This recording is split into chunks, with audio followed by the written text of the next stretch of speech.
Hello বন্ধুরা, কেমন আছো তোমরা সবাই? আশা করি তোমরা সবাই খুব ভালো আছো, আর আমিও খুব ভালো আছি। তো আজকে চলে আসলাম তোমাদের জন্য আবার নতুন একটা ভিডিও নিয়ে। তো এখানে দেখতে পাচ্ছ কড়াইয়ের মধ্যে টকবক করে কিছু একটা ফুটছে। হ্যাঁ, এটা হচ্ছে চা, তন্দুর চা। সত্যি কথা বলছি, এই চাটা একবার খেলে বারবার তোমাদের খেতে ইচ্ছে করবে, এতটাই দুর্দান্ত টেস্ট। তো আজকে চলে আসলাম তোমাদের সামনে আবার রাতের রান্নাবান্না নিয়ে। তো এখানে আজকে রাতে রান্না করব পনির। বরফির পনির আনিয়েছি, আর বাড়িতে ছিল ফুলকপি, আর ফুলকপি আলু দিয়ে ভাবলাম পনির করে ফেলি। রাতের খাওয়ার কিছু নেই, তো রাতে হয়ে যাবে সবার। আর তার সাথে আরেকটা রেসিপিও করব। তো পুরো ভিডিওটা তোমরা দেখতে থেকো, কিন্তু বন্ধুরা স্কিপ করো না। আর তোমাদেরকে সবাইকে আবার বলছি, যারা এতদিন ধরে আমার পাশে ছিলে তাদেরকে অসংখ্য অনেক অনেক অনেক ধন্যবাদ আমার পাশে এভাবে থাকার জন্য। এইভাবেই তোমরা আমার পাশে থেকো। কি বলছে? যা, আমার জন্য একটু ফুচকা নিয়ে আসো, যাও।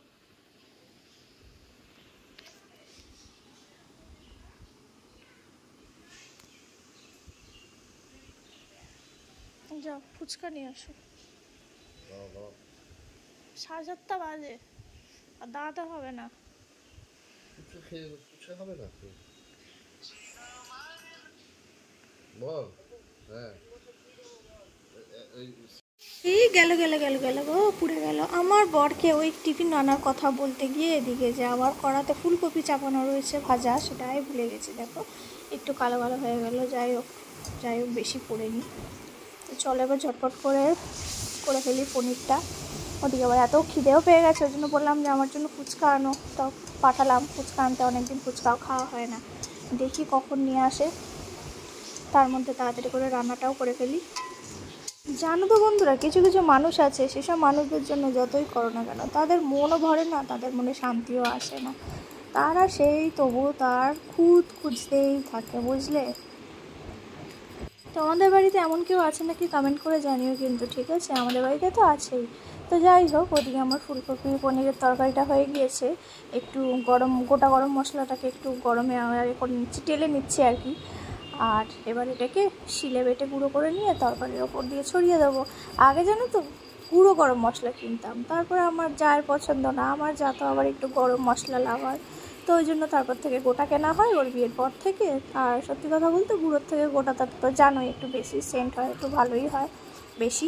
ওই জন্য গোটাটাই কিনি, তারপরে ভেজে শিলে গুঁড়ো করে তরকারিতে দিয়ে দিই।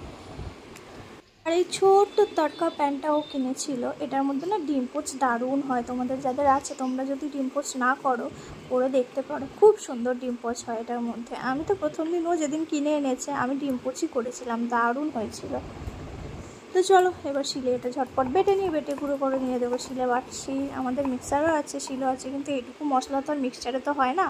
ওই জন্য এইসব টুকটাক অল্প মশলার জন্য আমরা শিলটাই ব্যবহার করি। মাঝখানে বেশ কয়েকদিন আগে তোমাদেরকে একদমই ভিডিও দিতে পারছিলাম না, ছেলের পরীক্ষা চলছিল, ওই জন্য আমার একদম সময় হচ্ছিল না ঠিকঠাক করে ভিডিও করার, আর মনটাও ভালো ছিল না সত্যি কথা বলতে, তো যার জন্য হয়নি।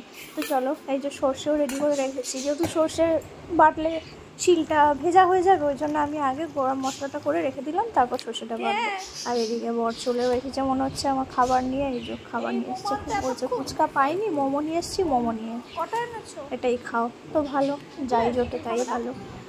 তো যাই হোক, তরকারিটা নামিয়ে এবার খেয়ে নেব।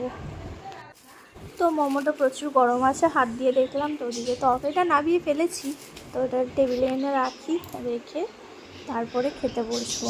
এই হলো আমার ফুলকপি আলু আর পনিরের তরকারি। একটু ঝোলটা বেশি করে রেখেছি, কারণ এদের আবার একটু ঝোল লাগে, ঝোল না হলে এরা খেতে পারে না শুকনো শুকনো। এই হলো আমার টিফিন আজকে সন্ধ্যাবেলা ম্যাক্সিমাম টাইম আমি সত্যি কথা বলতে কিছু টিফিন করি না। বর যখন বাড়িতে থাকে তখন এটা ওটা নিয়ে আসে, বা যার সাথে যদি এদিক ওদিক চাই তখন ওই খাই। আর আমার এমনি ধরা বাঁধা সন্ধ্যেবেলা টিফিন বলে কিছুই নেই। আর এই হলো আরেকটা নতুন রেসিপি যেটার কথা বলছিলাম, এটা হচ্ছে বেগুন ঝাল। আমি একটুখানি সর্ষে বেটে নিয়েছি, এর সাথে পোস্তও দেওয়া যায়, বাট আমি পোস্তটা দিইনি, আর একটু বেশি করে টমেটো দিয়েছি, আর বেগুনগুলো আগে থেকে ভেজে নিয়েছি। এটা একদমই সিম্পল রান্না, সত্যি কথা বলতে সবসময় তো ঝোল তরকারি খেতে ইচ্ছে করে না, এটা আরও শুকনো শুকনো হয়, ঠিক আছে? আমি একটু এবারে বেশি জল দিয়ে ফেলেছিলাম, এটা একদমই শুকনো শুকনো হয়, বুঝলে? আর খেতেও দারুণ টেস্ট হয়। এটা এমনি তুমি অন্য সবজি দিয়েও করতে পারো, এটা শিম দিয়েও হয়, বেগুন দিয়ে হয়, ও অন্য সবজি দিয়েও করতে পারো, বুঝেছো?